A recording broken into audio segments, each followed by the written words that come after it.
ওকে আমি এখানে পাই নাই। নাম্বার 2 হচ্ছে, যার কথাটি বললাম ZI খান পান্না ভাই তো এইটাকে আরো উশৃঙ্খল করে দিয়েছেন। উনি হুমকি স্বরূপ এইটাকে সামনে নিয়ে এসেছেন ZI খান পান্না। তাহলে কোথায় আজকে পান্না ভাই? আচ্ছা, উনি সামনে হাজির করলেন ডক্টর কামালের মতন লোককে তিনি সামনে নিয়ে আসলেন। তাহলে কোথায় আজ ডক্টর কামাল হোসেনের তো চেহারা তো এখন পর্যন্ত দেখতে পাই নাই।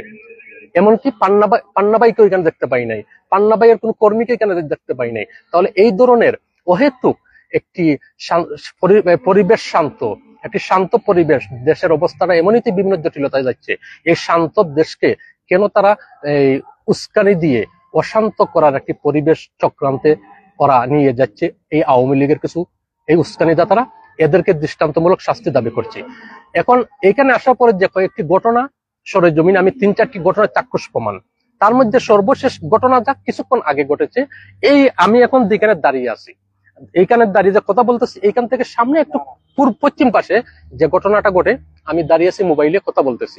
এর মধ্যে একটি লোক সে ফোনে মোবাইলে কথা বলতেছে স্পিকারে, একটি লোক তাকে শিখাই দিচ্ছে কি কি করবে, মানে সে আওয়ামী লীগের। এবং কথা হলো, আমি তো আর একা তাকে ধরতে পারি না, যাইতে পারি না, আরো 2-1জন লোককে ইশারা দিয়ে আনলাম, পাশে আরো মিডিয়ার লোক ছিল অনলাইনে যারা। আসার পর দেখা গেল যে সে আমাকেও গালাগালি করা শুরু করে দিল, এর মধ্যে সে উস্কানি দিচ্ছে, আমাকে হুমকি দেওয়া দিল। এমত অবস্থায় তাকে লোক মারফত তাকে ধরালাম। যাক, যেহেতু তাকে ধরা হলো, আমরা সবাই ধরলাম, তাকে নিয়ে আসলাম, টুকটাক হাত উঠানো হয়েছে, ভালো কথা। তাকে ধরার পরে আক্রমণ করলাম, দিয়ে প্রথমেই বললাম যে ভাই, এই সে আওয়ামী লীগের না দুষ্কৃতিকারী না বিএনপি জামাত শিবির কার কর্মী বা কার লোক হবে, সেই বিষয়টি একটু জানার দরকার। সেই জানার মাধ্যম কি ছিল? তার হাতে যে মোবাইল, সে মোবাইলে কথা বলতেছে, ওই অপর পাশ থেকে আরেক মোবাইল দিয়ে লোক তাকে শিখিয়ে দিচ্ছে কি করতে হবে। আমি বললাম ভাই তার মোবাইলটা নেন। আমরা এখান থেকে আসতে আসতে একদম মাঝামাঝি আসলাম, 32 নম্বর বাড়ির মাঝামাঝি। তখন পুলিশ আসলো, গণমাধ্যম কর্মীরা সবাই আসলো। পুলিশকেও আমরা বারবার বলতেছি ভাই কেউ কিছু করবে না, জাস্ট উদার আপনার তার হাত থেকে মোবাইলটা কেড়ে নেন। এখন হচ্ছে আমার যে পয়েন্টটি বলার, পুলিশকে বারবার বললাম যে মোবাইলটা হাতে নেন, আপনাদের হাতে নেন, নিয়ে মোবাইলটা যাচাই করেন, দেখেন সে কার সাথে কথা বলতেছে। তাকে নিয়ে যাচ্ছে পুলিশ, গণমাধ্যম সবাই নিউজ করতেছে, লাইভে আছে, সে কিন্তু অহরহ মোবাইলে কথা বলে যাচ্ছে। এমত অবস্থায় পুলিশও কথাটা শুনলো না, মোবাইলটা তার হাত থেকে কেড়েও নিল না। পুলিশ তাকে আরো ঘেরাও করে, পুলিশের মাঝামাঝি রেখে ওরা সবাই পুলিশ বেষ্টনীর মাধ্যমে তাকে 32 নম্বরের শেষ মাথা গাড়িতে পুলিশের বেনে উঠে দেয়। তখন বললাম ভাই মোবাইলটা কেন নিলেন না? তাহলে পুলিশ কেন তার হাত থেকে মোবাইলটা কেড়ে নিল না? তখনও গাড়িতে পুলিশের গাড়ি বেনে উঠলো, উঠানোর মধ্যেও সে মোবাইলে কথা বলতেছে। এর রহস্যটা কি? তাহলে এই রহস্যটা কোথায়? এই জন্য আমি যে বিষয়টি বলতে চাই, পুলিশের আজকের এই আচরণ, এই রহস্য কি ঘটনা রয়েছে এখানে, এই জিনিসটি উদ্ঘাটন করার জন্য আমি আমার পক্ষ থেকে এবং আমার সংগঠন ফ্যাসিবাদ প্রতিরোধ আন্দোলন এর পক্ষ থেকে আজকের এই ঘটনার ষড়যন্ত্র সাথে পুলিশ জড়িত আমি মনে করব। কেন পুলিশ তার হাত থেকে মোবাইল উঠিয়ে নিল না? মোবাইল কেন পুলিশের হাতে নিল না? নিয়ে কেন তাকে চেকিং করলো না এবং জিজ্ঞেস করলো না তার বিষয়টি? এইটার জন্য জবাব দিতেই হবে পুলিশ এবং প্রশাসনকে, গাড়িতে জামাইয়াদের উঠিয়ে দেয়। এইগুলো একটা পয়েন্ট আমি জবাব চাচ্ছি। নাম্বার 2, বিশেষ করে গণমাধ্যমে যারা লাইভ করতেছে বিভিন্ন ইউটিউবে, ডিজিটালে, এই সমস্ত আমার গণমাধ্যম কর্মী ভাইদের উদ্দেশ্যে একটি কথা বলবো।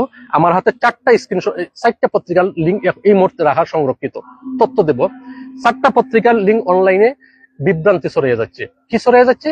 যে ধানমন্ডি 32-এ গুজব হিসাবে যে এই গণগ্রেপ্তার করা হচ্ছে, আওয়ামী লীগের কর্মী নাম ধরে গণগ্রেপ্তার করা হচ্ছে। আরে ভাই, কোথায় আওয়ামী লীগের নামে, কোথায় আওয়ামী লীগের কর্মী নামে গণগ্রেপ্তার করা হলো?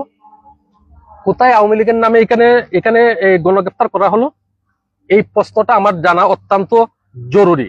যে কোথায়, আমি বলবো যে এই কোথায় আওয়ামী লীগের নামে গণগ্রেফতার, কোথায় কয়টা আওয়ামী লীগের কর্মী কেন গণগ্রেফতার? উল্টো আরো গ্রেফতার কে হলো? উল্টো গ্রেফতার হয়েছে বিএনপির কর্মী একজন আহত হয়েছে, শিবিরের কর্মী একজন আহত হয়েছে। অহংক গণমাধ্যম মিডিয়ার যুগান্তর সব থেকে শুরু করে সব মিডিয়ারা ফোকাস করতেছে যে আওয়ামী লীগের নামে যে আহত হয়েছে যে ছেলেটা রাত্রে এখানে 10টার দিকে, সে হচ্ছে শিবিরের একজন কর্মী। তাহলে গজব কারা দিচ্ছে?